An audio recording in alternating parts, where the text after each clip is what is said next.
한 달 전쯤 몇 명의 청년들과 함께 서울 마포구에 있는 양화진 외국인 선교사 묘역에 다녀온 적이 있습니다. 아마 우리 중에도 다녀왔던 경험이 있는 분들이 계실 텐데요. 그곳에서는 우리나라에 최초로 복음을 전해주었던 언더우드 일가와 아펠엔젤러 선교사 가족을 비롯해서 수많은 외국인 선교사들의 무덤이 있는 곳입니다. 특별히 그 해설하시는 분이 오셔서 무덤 하나하나 설명을 해주시고 또 묘비에 기록된 선교사님들의 삶과 사역을 읽다가 보니까 참 이렇게 마음이 감사하고 가슴 먹먹해지는 감동이 느껴지기도 했었습니다. 그런데 특별히 이번에 제 안에 가장 크게 어떤 감동으로 또 감사함으로 이렇게 다가왔던 분들이 있는데 그분들은 바로 홀 선교사님 가족 일가였습니다. 윌리엄 제임스 홀 선교사 그리고 그의 아내인 로제타 그 부부가 이제 자신의 딸 그리고 아들과 함께 우리나라 이렇게 선교사 묘지에 묻혀 있는 것이지요. 1860년에 출생해서 퀸즈 대학교 의대를 졸업했던 그리고 후에 의사가 된 윌리엄 제임스 홀은 편안하고 안락한 삶을 뒤로하고 낯설고 미개한 땅 조선으로 향하게 됩니다.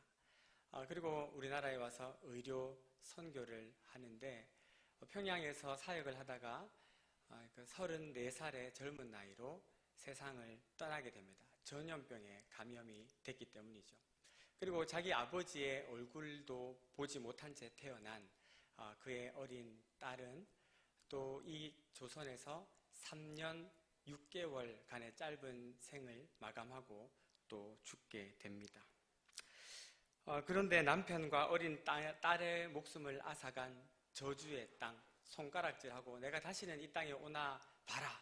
그래도 시원치 않을 이 땅 향해서 그의 아내는 다시 이 땅에 의료 선교를 하러 평생을 바치게 됩니다.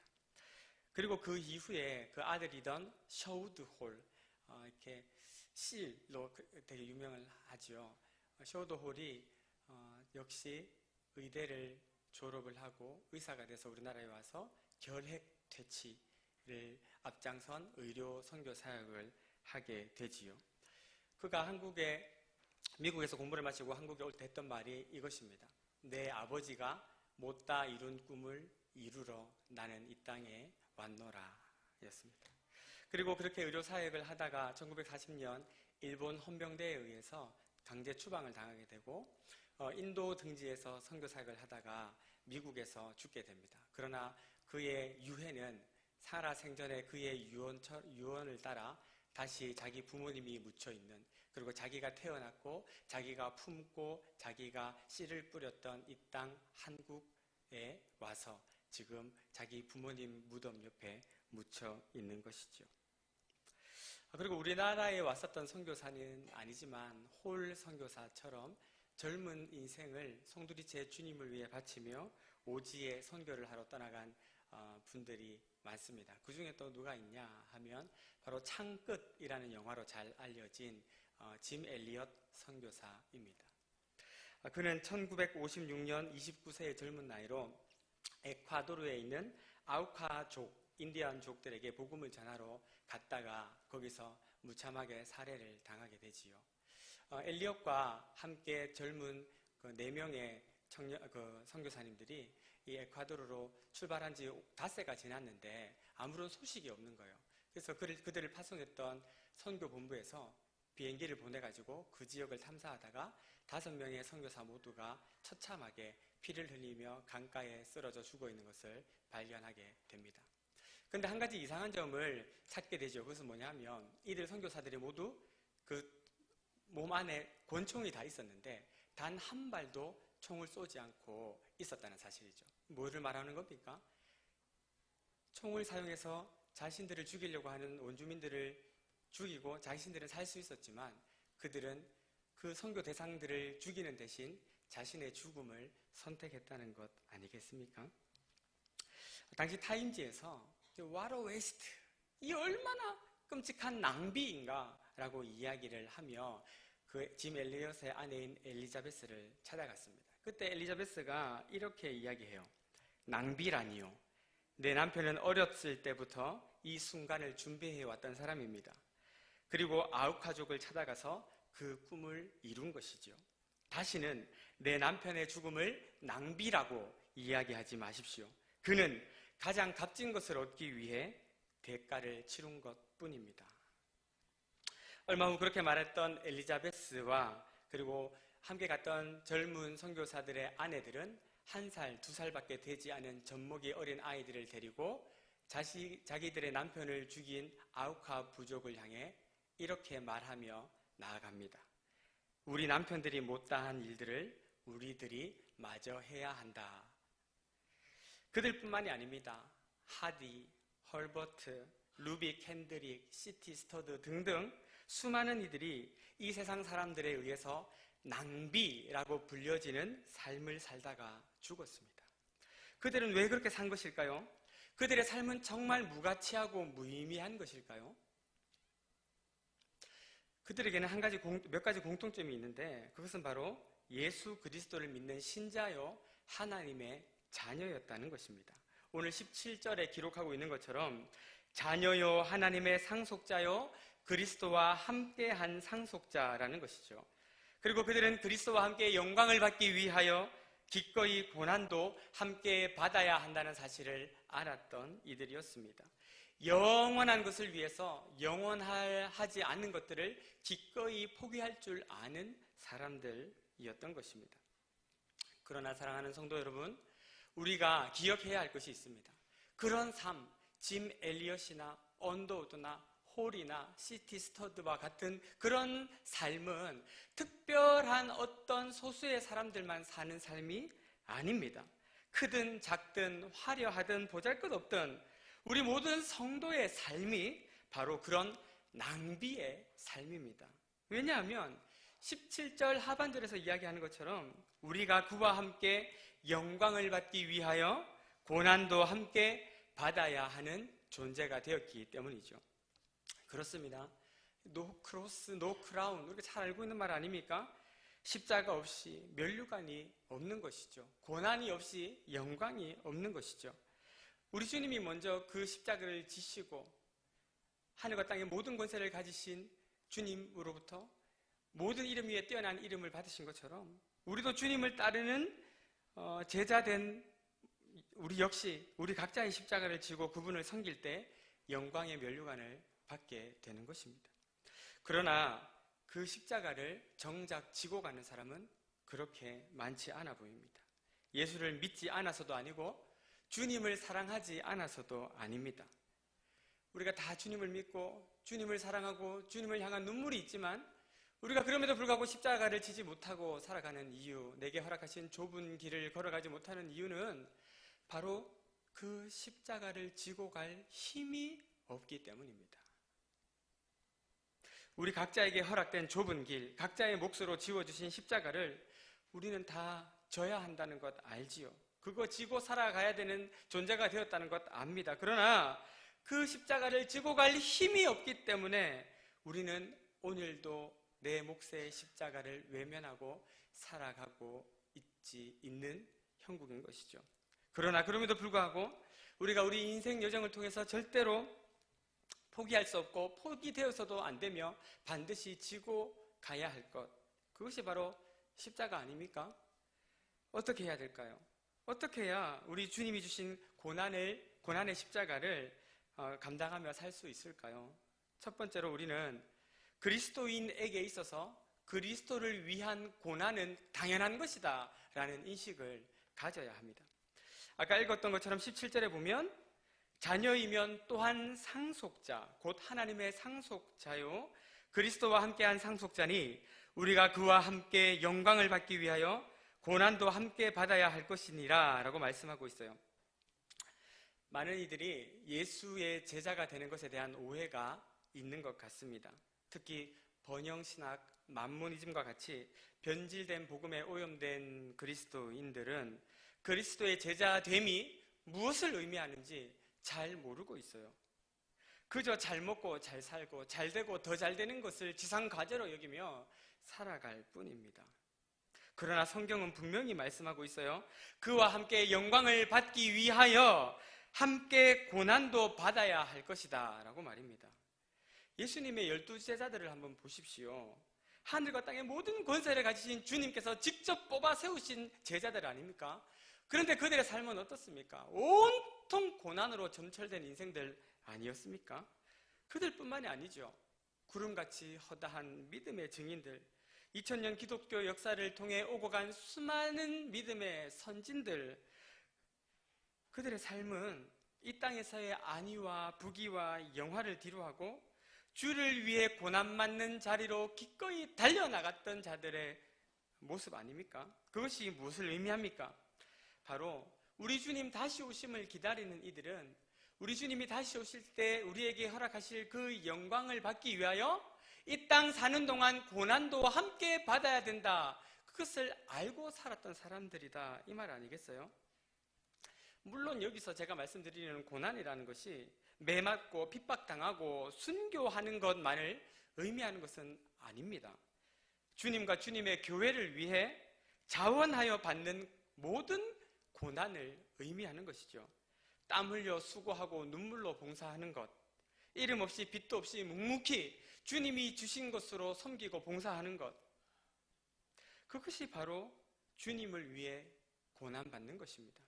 때로는 텅 빈 기도실 한 자리를 눈물로 지키는 일이 그 일이 될 수 있습니다. 때로는 열심히 번 돈을 헌금하는 일이 될 수도 있고요. 때로는 함께하기 힘든 사람을 품고 그를 위해 기도해주는 일이 될 수도 있습니다. 그런데 잘 아시다시피 그게 쉬운 일이 아니에요. 우리는 그런 힘든 상황, 고난의 환경을 만나면 내가 왜 이런 예수를 믿어야 돼? 내가 왜 그렇게까지 믿어야 되는데? 이렇게 생각하며 짜증이나 화를 낼지도 모르겠습니다. 그런데 그렇게 짜증내고 화를 내면 우리는 십자가를 질 수도 없고 그 십자가 이후에 우리에게 주어질 영광을, 면류관을 받을 수도 없습니다. 그런 상황을 만날 때 우리는 이렇게 생각해야 돼요. 그래, 맞아. 이게 내 십자가지. 어렵지만 힘들지만 이 고난이 내게 주신 십자가라면 내가 기꺼이 받아들여야지. 그렇게 생각할 때, 이 고난을 당연하게 여길 때에 우리는 십자가 질 수 있는 힘을 얻을 수가 있게 되는 것입니다. 어쩔 수 없어 체념하고 단념하는 운명론이나 숙명론을 이야기하는 것이 아니에요. 이 고난을 통해서 주님이 행하실 섭리가 있을 것이다. 그분의 계획이 있을 것이다. 이것을 바라보자라는 것입니다. 여러분, 지금 여러분에게 있어서 가장 큰 고난은 무엇입니까? 누구 때문에 생긴 고난일까? 어떻게 해야 빨리 벗어날 수 있을까? 우리 너무 고난을 그렇게만 대하지 마시고 이 고난을 통해 더욱 주님 의지하고 감사할 수 있게 되기를 바랍니다. 그리고 그 고난을 통해 결국에는 선을 이루실 하나님을 기대하며 이 고난의 순간을 이겨낼 수 있는 믿음의 자녀들이 다 되실 수 있기를 예수님의 이름으로 축원합니다. 그 다음에 어떻게 해야 주님 주신 십자가 고난을 감당하며 살 수 있을까요? 두 번째로는 이 고난이 영원하지 않다. 이 고난하고는 비교할 수 없이 큰 영광을 보게 될 것이다 라는 믿음을 가져야 한다는 것입니다. 우리 18절인데요. 18절 말씀을 함께 한번 읽어보겠습니다. 시작.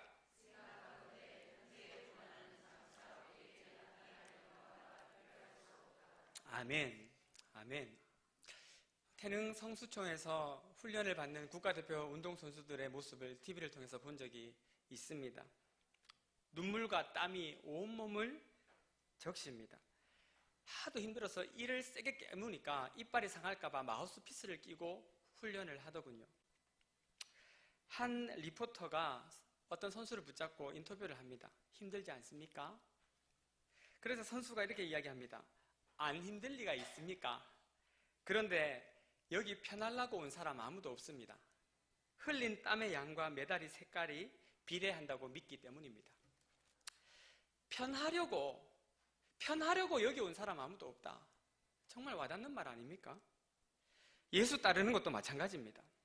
물론 처음에 예수 믿을 때 그때는 뭔가 내 마음이 편하고 하는 일 다 잘 되고 내 생각대로 되고 내 계획대로 되고 뭐 그런 마음이 들 수 있어요. 그러나 신앙이 자랄수록, 아니 더 정확하게 말하면 우리가 참된 신앙이 무엇인가를 발견해 가면 갈수록 우리는 함부로 살 수 없는 존재다라는 것을 깨닫게 됩니다. 나의 만족에서 주님의 영광을 구하는 사람으로 바뀌게 된다는 것이죠. 제가 너무 좋아하는 찬양 중에 신앙 고백이라는 찬양이 있습니다. 그 중에 이런 가사 내용이 있어요. 신앙의 참된 의미를 알고 온 생을 주께 바치기로 했을 때 그 전에 아무렇지 않던 사소한 일들이 무겁게 가슴에 와닿네. 할 수 있다면 피하고 싶고 맘 편히 나의 길을 가고 싶지만 어느새 당신은 나의 중심을 붙드시어 이 길을 가라 명하시네. 신앙이 뭔지 진짜 깨닫고 난 뒤부터는 예전에 여사로 여겨지던 일들이 이제 무겁게 가슴에 와닿는 거예요. 할 수 있다면 피하고 싶고 마음 편히 내 길 가고 싶지만 이제 그렇게 살 수 없는 인생이 됐다는 것을 자각하게 되는 것이에요. 그 이유가 무엇입니까? 이 땅이 다가 아니라는 것을 알게 되는 거예요. 우리에게 내가 지금 이 땅에서 현재 당하는 고난과는 비교할 수 없는 영광이 우리 가운데 예비되어 있다는 믿음이, 그 눈이 우리에게 열리게 되는 것이죠. 그래서 사도 바울은 고린도후서 4장 17절에 이렇게 이야기합니다. 우리가 지금 겪고 있는 가벼운 환난은 장차 우리에게 영원하고 한량없는 큰 영광을 가져다 줍니다.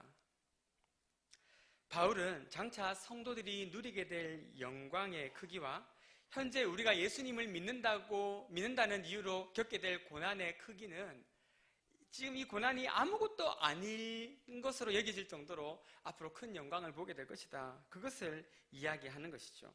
여러분, 원래 사람은 비교 우위를 선택하는 것 아닙니까?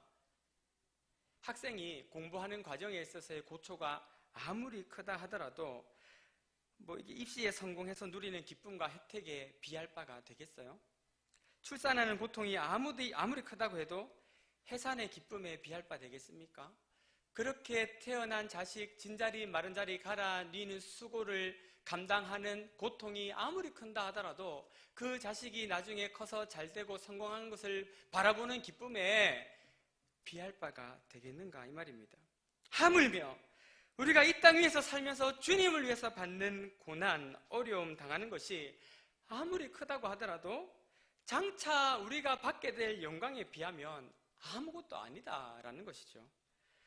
이 비밀을 알았기 때문에 짐 엘리엇은 그 젊은 인생 진짜 초계와 같이 벌릴 수 있었던 것 아닙니까? 이 비밀을 알았기 때문에 수많은 믿음의 선진들은 고난을 기꺼이 감수하며 살 수 있었던 것 아닙니까?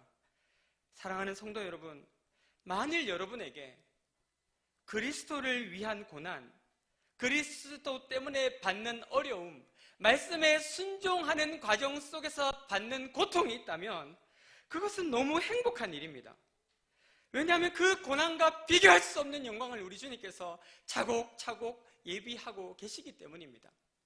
고난과 비교할 수 없다는 말을 가만히 생각해 보면 우리의 고난이 크면 클수록 우리에게 베풀어 주실 영광도 커지고 커진다는 것 아니겠습니까? 혹시 우리 중에 넓은 길, 편한 길 걷는 것이 아직도 목적인 분들이 계십니까? 신앙의 참된 의미를 되새겨 보시길 바랍니다. 좁은 문, 좁은 길로 부르시는 주님의 음성을 들을 수 있기를 바랍니다. 그리고 그 길 끝에 서서 이 고난과 이 어려움과는 비교할 수 없는 큰 영광으로 우리를 기다리고 계신 그 주님 믿음으로 힘있게 이 십자가 지고 가는 저와 여러분 다 되실 수 있기를 예수님의 이름으로 축원합니다. 어떻게 해야 주님 주신 십자가 고난을 감당하며 살 수 있을까요? 세 번째로 우리는 참고 기다려야 합니다. 25절입니다. 만일 우리가 보지 못하는 것을 바라면 참음으로 기다릴지니라.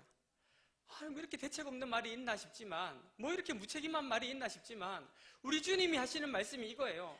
참아라, 기다려라. 그러면요, 우리는 참고 기다리는 것입니다. 우리의 구원은 아직 완성된 것이 아니에요. 아직 영광의 날에 이르지 않았습니다. 구원은 우리에게 약속의 형태로 주어졌고 우리는 그것을 소망으로 붙잡고 살아가는 이미와 아직 사이에 우리는 서 있습니다. 그러나 하나님은 어쩌면 우리가 생각하는 것처럼 빨리 오시지 않을지도 모르겠습니다. 그러나 그럼에도 불구하고 우리가 꼭 기억해야 될 사실은 이것입니다. 하나님이 정하신 때는 반드시 온다. 가장 완벽하고 가장 확실한 때에 그날은 틀림없이 우리에게 다가온다. 그러므로 말세를 살아가는 성도들은 기다리는 자세, 참고 인내하며 버티는 자세를 견지해야 할 필요가 있는 것이죠. 저는 중학교 때까지 마라톤을 했었는데요. 달리다 보면 도중에 멈추고 싶은 적이 얼마나 많은지 모릅니다. 실제로 많은 선수들이 도중에 포기합니다. 그런데 시간이 좀 오래 걸려도 기록이 좀 나쁘게 나와도 끝까지 가다 보면 반드시 결승선을 통과하게 되어 있습니다. 그리고 그 결승선을 통과하는 것은 그 결과와 상관없이 그 자체가 이미 승리이고 완벽한 기쁨이 됩니다. 믿음의 길도 마찬가지입니다. 얼마나 많은 사람들이 한때는 믿음으로 살아보겠노라 다짐하며 살다가 도중에 포기하고 이탈하고 배교의 삶을 살아가는지 몰라요. 자기 생각처럼 안 되는 거죠. 내가 바라던 때에 내 기대만큼 뭔가 이루어지지 않는 거예요. 그래서 중도 하차하는 겁니다. 그럴 때, 그런 날이, 그런 상황이 우리에게 다가올 때 우리는 뭘 해야 된다고요? 참고 기다리는 거예요. 우리 주님 반드시 오신다. 그 날이 오늘일지 내일일지 알 수 없으나 그때가 언제가 됐든 나는 내 몫의 십자가 지고 우리 주님 만날 것이다. 다시 오실 주님을 바라보는 믿음. 그 믿음이 희미해지면 우리는 십자가 지는 힘이 연약해집니다. 그러나 그 날이 다가오는 것이 너무 선명하게 보이면 우리는 십자가 질 힘을 얻게 되는 것이죠. 사도행전 1장 11절에 보면 부활하신 주님 승천하신 하늘을 제자들이 이렇게 딱 쳐다보고 있을 때 그 제자들 옆에서 흰옷을 입은 두 사람이 이렇게 이야기합니다. 갈릴리 사람들아, 어찌하여 서서 하늘을 쳐다보느냐? 너희 가운데서 하늘로 올려지신 이 예수는 하늘로 가심을 본 그대로 오시리라. 그리고 계시록 22장 20절에 주님은 뭐라고 말씀하십니까? 내가 진실로 속히 오리라. 할렐루야. 사랑하는 여러분, 우리 주님 반드시 다시 오십니다. 틀림없이 다시 오십니다.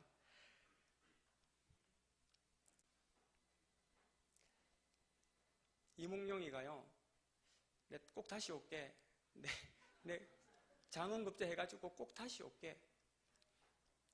그 한마디 믿고 춘향이가 거절한 것이 무엇인지 아십니까?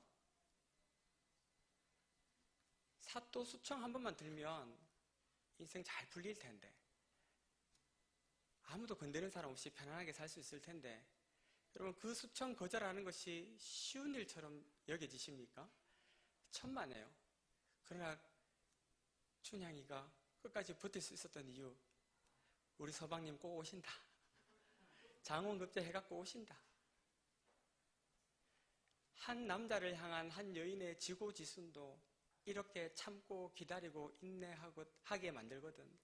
하물며 우리 주님 다시 오실 날을 기다리는 신랑 되신 예수의 신부된 우리가 그 주님 기다리는 자세가 어떠해야 하겠습니까? 우리에게 수청을 들라 요구하는 수많은 죄악의 유혹과 수청을 들지 않음으로 찾아오는 핍박이 있다 하더라도 우리가 우리 주님 다시 오신다 그거 믿고 참고 인내하고 기다려야 되는 것 아니겠어요? 그리고 그 분명히 다시 오실 주님께서 우리의 모든 눈물을 닦아주시고 아픔을 위로해 주실 것이다. 이 사실을 굳게 믿고 지금 내게 주신 고난의 십자가를 묵묵히 지고 갈 수 있게 되기를 바라는 것입니다. 마지막으로 우리는 어떻게 주님 주신 십자가 고난을 감당하며 살아갈 수 있을까요? 우리는요, 성령의 도우심을 믿고 의지해야 합니다. 저는 오늘 설교를 통해서 그리스도인은 그리스도와 함께 영광뿐만 아니라 고난도 함께 받아야 되는 존재가 되었다고 이야기 드렸습니다. 그러기 위해서 그리스도인은 고난은 당연한 것이야 이렇게 생각을 해야 된다 그랬어요. 그리고 지금 고난과 비교할 수 없는 영광이 우리 앞에 놓여져 있다, 그것을 믿어야 된다고 말씀드렸습니다. 그리고 그날이 올 때까지 끝까지 참고 견디고 인내하고 버텨야 된다고 말씀드렸어요. 그런데 그런 인식, 그런 믿음, 그런 버티는 힘이 어디서 나오는 걸까요? 26절입니다. 우리 26절 함께 읽어볼게요. 시작.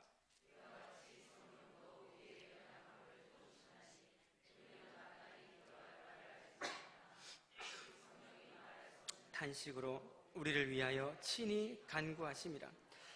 아멘. 여러분 무슨 말입니까? 그리스도인이라면 당연히 그리스도를 위해서 고난을 받아야 되는데, 참고 기다려야 되는데 그 힘이 우리에게 없어요. 그 힘이 그런데 어디 있다고요? 성령의 도우심에 있다요. 메시지 성경으로 오늘 본문 26절을 보면 이렇게 이야기하고 있습니다. 우리가 참고 기다리다가 지치는 순간에 하나님의 영이 바로 우리 곁에서 우리를 도우십니다. 어떻게 기도해야 할지, 무엇을 기도해야 할지 몰라도 괜찮습니다. 성령이 우리 안에서 우리를 위해 우리의 기도를 대신해 주십니다. 우리의 탄식, 우리의 아픈 신음소리를 기도로 바꾸어 주십니다. 여러분 그렇습니다. 우리는 성령을 의지하고 그분의 도우심을 간구해야 합니다. 십자가 지는 일이 어찌 쉬운 일이겠습니까? 그리스도를 위해 고난받는 것이 어찌 만만한 일이겠어요? 가벼운 십자가는 하나도 없습니다. 질만한, 져볼만한 십자가는 존재하지 않습니다. 우리 주님도 십자가를 앞에 두고 기도하시기를 아버지여 할 수 있거든 이 잔을 내게서 옮기소서 하실 정도면 우리는 오죽하겠습니까? 우리는 알고 있습니다. 우리는 십자가 져야 되는 존재가 되었다는 것을. 그리고 앞으로 영광이 예배되어 있고 그날이 올 때까지 참고 기다려야 된다는 것 이미 다 알고 있습니다. 그런데 안 되지 않습니까? 힘이 없지 않습니까? 버티고 싶은데 버틸 능력이 없지 않습니까? 왜 그렇습니까? 그 십자가 지고 좁은 길, 고난의 길을 걸어갈 힘을 성령으로부터 공급받지 못하고 있기 때문입니다. 우리의 연약함을 도우시는 성령, 뭐를 어떻게 기도해야 할지도 모르는 그때도 괜찮다, 내가 다 안다 말씀해 주시는 성령, 그 십자가 지고 힘겨운 발걸음 걸으며 내뱉는 한숨과 신음과 탄식도 다 듣고 계시는 성령, 그렇게 벳세메스로 올라가는 암소처럼 눈물을 흘리며 내게 허락하신 길 걸어갈 때 그 눈물 닦아주시며 위로하시는 성령, 우리가 그 성령으로 충만한 삶을 살지 못하고 있기 때문에 십자가도 고난의 좁은 길도 내팽겨치고 살아가는 것 아니겠습니까? 우리는 전적으로 무능한 사람들입니다. 성령의 도우심이 절실한 사람들입니다. 우리는 성령으로만 충만하며 성령으로만 충분하며 성령으로만 만족하며 살아야 할 사람들입니다. 그래서 에베소서 5장 18절은 술 취하지 말라 이는 방탕한 것이니 오직 성령의 충만을 받으라 라고 말씀하고 계십니다. 여러분은 성령을 사모하고 계십니까? 주님의 임재를 진정으로 갈망하십니까? 말씀을 정리합니다. 우리는 그리스도 예수 안에 있는 생명의 성령의 법으로 인해 죄와 사망의 법을 이기고 하나님의 자녀, 상속자, 그리스도와 함께 상속을 받는 자들이 되었습니다. 이제 우리는 함부로 살 수 없는 존재가 되었다는 것을 의미합니다. 그 길은 쉬운 길이 아닙니다. 왜냐하면 십자가 지고 걸어가는 길이기 때문입니다. 그 길은 남들이 알아주고 박수 쳐주는 길도 아닙니다. 좁고 협착한 길입니다. 그렇게까지 믿을 필요가 있냐고 손가락질하며 너무 그렇게 믿지 않아도 된다고 회유하고 타협을 요구하는 그런 길, 그러나 그것이 주님께서 우리를 부르신 길입니다. 그 길은 만만한 길이 아닙니다. 비바람이 앞길을 막고 눈보라가 눈앞을 가리게 될 것입니다. 험한 파도와 모진 바람이 방해를 하게 될 것입니다. 나는 가리라 노래하고 다짐한다고 갈 수 있는 길이 아닙니다. 그렇게 쉽게 지고 갈 만한 십자가의 무게가 아닙니다. 어떻게 해야 할까요? 우리는 그리스도인이라면 주의 교회를 위해서, 그리스도를 위해서 고난받는 것이 너무 당연하다 이렇게 생각하고 살아가야 됩니다. 그리고 앞으로 우리에게 그 고난과는 비교할 수 없는 영광을 가지고 우리 주님이 우리를 기다리고 계신다는 것을 믿어야 됩니다. 그리고 그날이 언제인 줄 알 수 없으나 우리 주님 참고 기다리고 버티라 하셨으니 우리는 버티고 살면 되는 것입니다. 그런데 그 힘이 없어서 그 힘의 능력 되시는 성령을 구해야 됩니다. 이 저녁 우리가 어떻게 해야 될까요? 무엇을 기도해야 될까요? 바로 성령 충만을 달라고 기도해야 될 것입니다. 짐 엘리엇이 19살 되던 해에 적은 일기 중에 이런 기도의 내용이 있습니다. 하나님, 제가 감히 하나님께 기도합니다. 이 부족한 나의 나무 토막 같은 인생에 주여 불을 붙여 주옵소서. 제가 주를 위해 타오를 수 있도록 나의 삶을 주께서 소멸시켜 주옵소서. 이 몸은 주의 것입니다. 나는 오래 사는 것을 원치 않습니다. 나는 주님과 같이 완전하고 풍성한 삶을 원하는 것입니다. 주님은 그의 기도를 들으시고 그 기도에 응답하셨습니다.